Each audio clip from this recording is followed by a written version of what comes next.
Quand on entend des appels au témoignage et à l'évangélisation, il se peut qu'on ressente une pointe de culpabilité, un zeste de découragement et un poil d'agacement. Une pointe de culpabilité. Ah, je n'en fais pas assez. Je sens j'aurais dû, j'aurais pu. Ou alors un zeste de découragement. Quand je commence à regarder, ne serait-ce que dans mon voisinage, ma famille, mes collègues, les besoins autour de moi, la mission est immense, elle est beaucoup trop grande pour moi. Et aussi peut-être un poil d'agacement. Oui, c'est bon, on doit parler de Jésus, on est les disciples de Jésus, on doit inviter à faire la paix avec Dieu, tout ça, on le sait, on fait ce qu'on peut, arrêtez de nous bassiner avec ces choses-là. C'est des choses qui peuvent nous traverser l'esprit, mais c'est à des années-lumière de l'ambiance du texte d'aujourd'hui. Jésus, on l'a vu avec Joe hier, vient de voir avec joie les disciples revenir avec joie et leur dit, réjouissez-vous bien sûr des résultats de la mission, mais aussi et surtout que vos noms soient inscrits dans le ciel. Et voilà sans transition ce que Luc nous dit. En ce moment même, Jésus tressaillit de joie par le Saint-Esprit. La joie encore. La joie hier, la joie aujourd'hui, la joie toujours.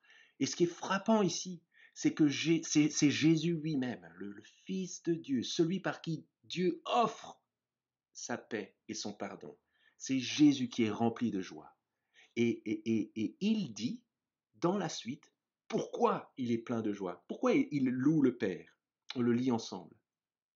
Je te loue, Père, Seigneur du ciel et de la terre, de ce que tu as caché ces choses aux sages et aux intelligents, et de ce que tu les as révélées aux enfants. Oui, Père, parce que tel a été ton bienveillant dessein. Tout m'a été remis par mon Père, et personne ne connaît qui est le Fils si ce n'est le Père, ni qui est le Père si ce n'est le Fils, et celui à qui le Fils veut le révéler. La joie de la moisson. C'est ce qui pousse, c'est ce qui pousse Jésus à louer le Père. C'est magnifique. Et la raison, elle est où? D'où vient cette joie de constater tout cela? Tout simplement parce que lorsqu'un ouvrier tend sa main de la part de Dieu pour que d'autres fassent la paix avec Dieu, en fait, c'est Dieu lui-même qui tend sa main. C'est Dieu lui-même qui est au travail. Ça change totalement notre manière de comprendre notre témoignage, notre évangélisation. Par ma main, c'est Dieu lui-même qui agit et qui tend la main de paix et de pardon. Waouh!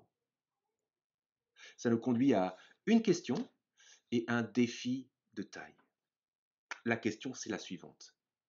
Si le moteur du témoignage, c'est la joie de Jésus face à la moisson, alors d'où proviennent ma culpabilité, ma peur, mon découragement ou mon agacement quand il s'agit de parler de lui?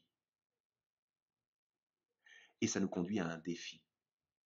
Pourquoi ne pas commencer nos journées en laissant ce passage de Luc informer, former, transformer notre prière, c'est-à-dire notre manière de vivre la mission que le Maître nous confie? Voilà quelques-unes de mes idées sur la base de ce texte. D'abord, la soumission dans la prière. C'est Dieu seul, le souverain, qui accomplit son dessein bienveillant. Alors je me soumets à ce qu'il est en train de faire. L'intercession, ça renforce mon sens de l'intercession. Du coup, parce que le Père est à l'œuvre à travers mes paroles et ma main tendue de sa part, eh bien, je veux prier d'autant plus fort et avec d'autant plus de persévérance pour ceux à qui je parle. Ça change ma dimension et mon espérance dans la prière de la conversion, qui m'apparaît tout d'un coup comme un miracle que Dieu seul permet. Ça me permet de voir que, par exemple, lorsque quelqu'un s'endurcit, c'est qu'il est orgueilleux et que Dieu est en train de résister à l'orgueil de cet homme. Lorsque cette femme ou cet homme, cet ami, vient à Christ, commence à se poser des questions concernant Jésus et vient recevoir le pardon de Dieu, c'est que Dieu lui révèle le Père et le salut. Et puis tout simplement, ça m'éclaire sur la repentance. J'ai-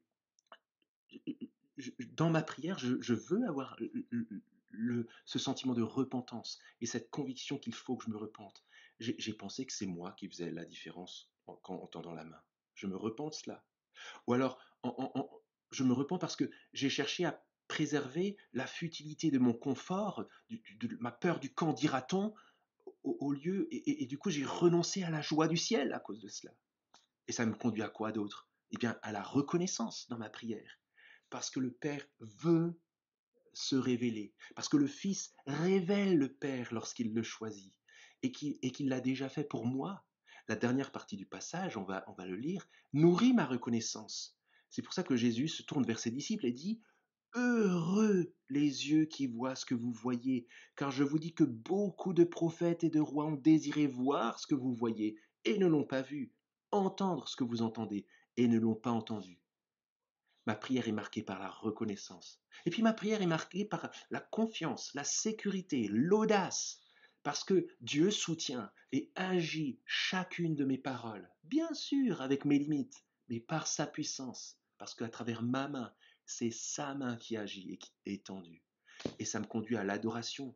C'est la même que Jésus lorsqu'il dit je te loue, Père, parce que son plan parfait est en train de se dérouler. Et enfin, ça nourrit ma joie dans la prière, parce que Dieu est à l'œuvre, avant, pendant, après mon témoignage. Waouh! Il y a de quoi prier là sur la base de ces quelques versets. Soumission, intercession, conversion, repentance, reconnaissance, confiance, sécurité, audace, adoration, joie. Prions et agissons, parlons, car Dieu agit.